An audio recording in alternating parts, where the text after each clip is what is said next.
scheduled 2 consecutive Saturdays, so not everybody came at once.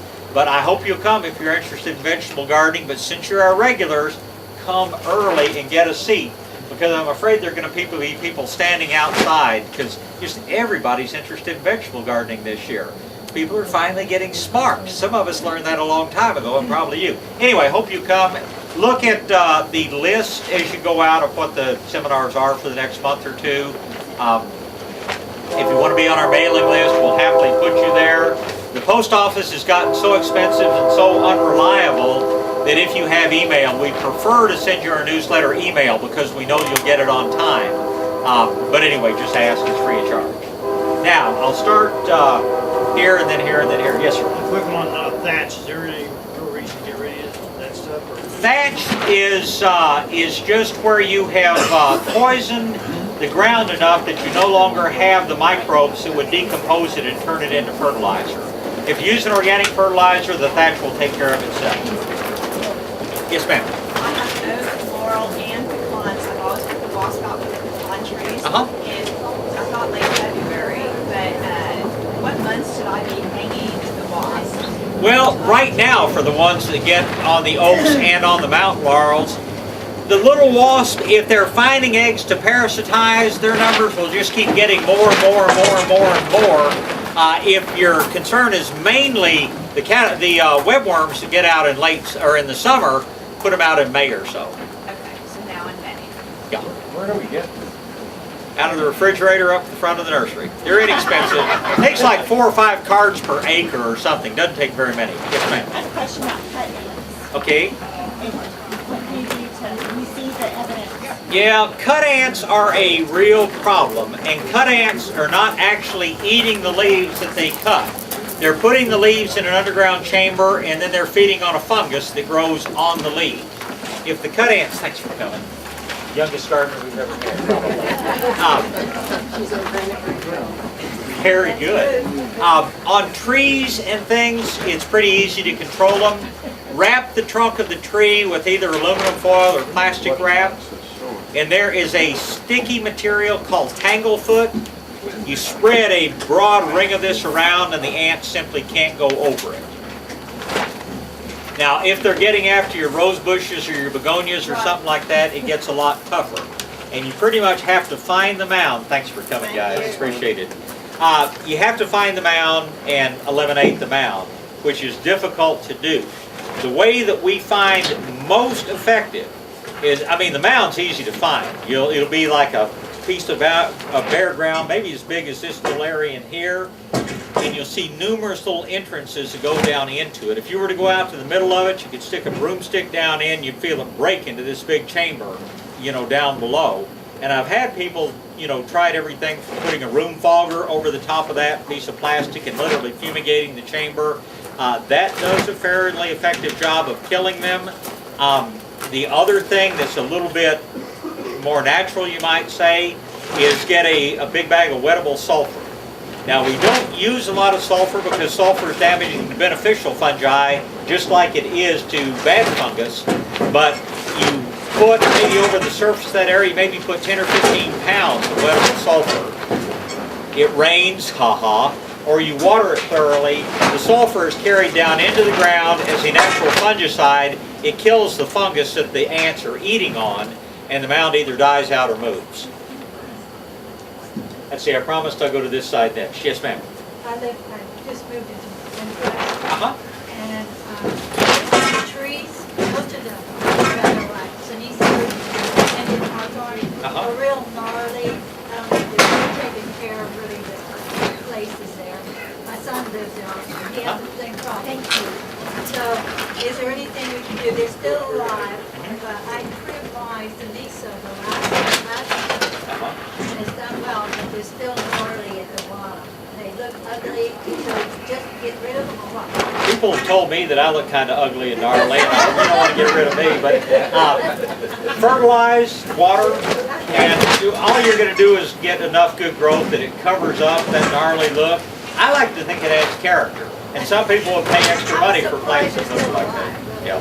Well, plants are survivors. They're tough things. Also, I have a lot of sour bugs. Uh-huh.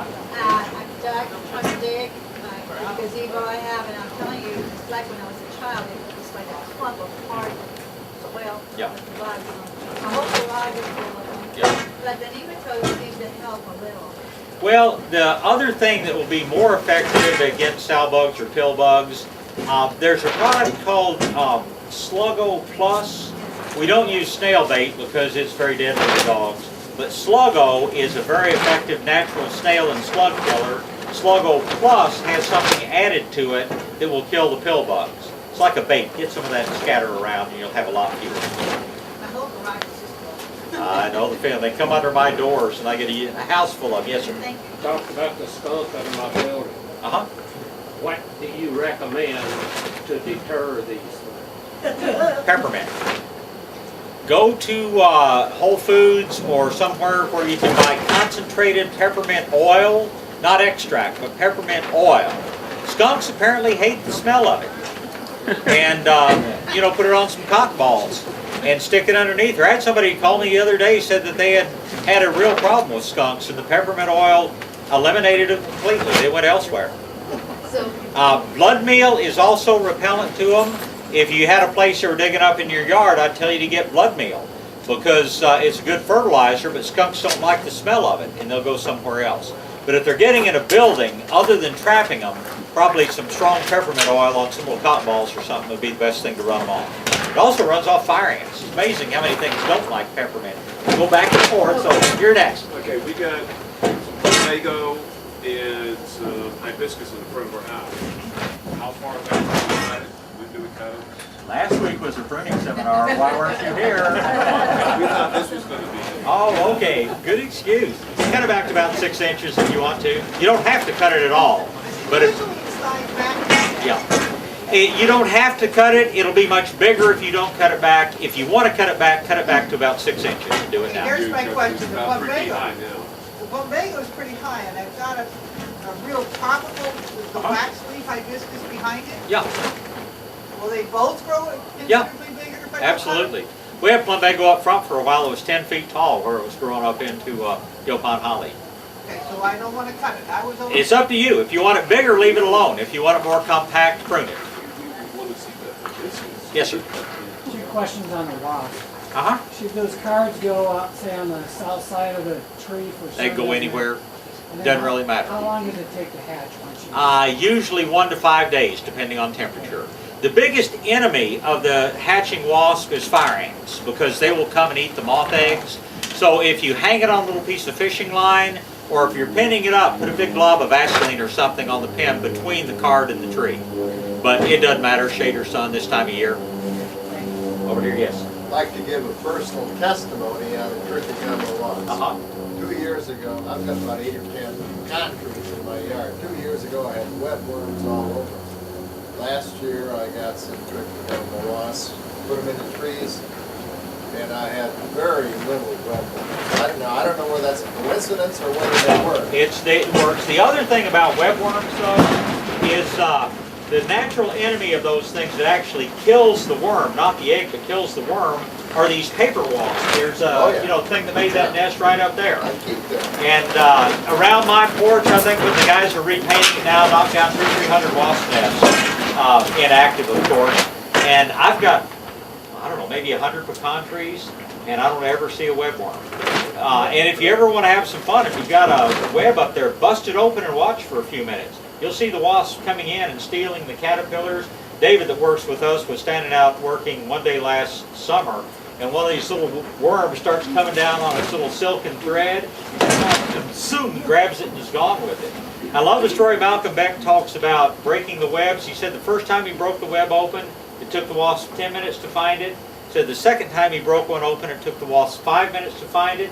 Said the third time he picked up the stick and the wasps started following him. I don't know whether to believe that or not. Well, I never did see the trichogramma wasp. No, they're tiny. Yeah, I never did see them, but they must have been there. They're killing the eggs before they can hatch. Right. Yes, sir. Okay, I'm back to the skunk again, and with the blood meal, I'm thinking that maybe the compost had attracted the skunk, maybe with... Skunks eat insects. And it's Okay. not unusual to have lots of earthworms in compost. It's not unusual to have those big old rhinoceros beetle grubs. And the skunk's just looking for something to eat. And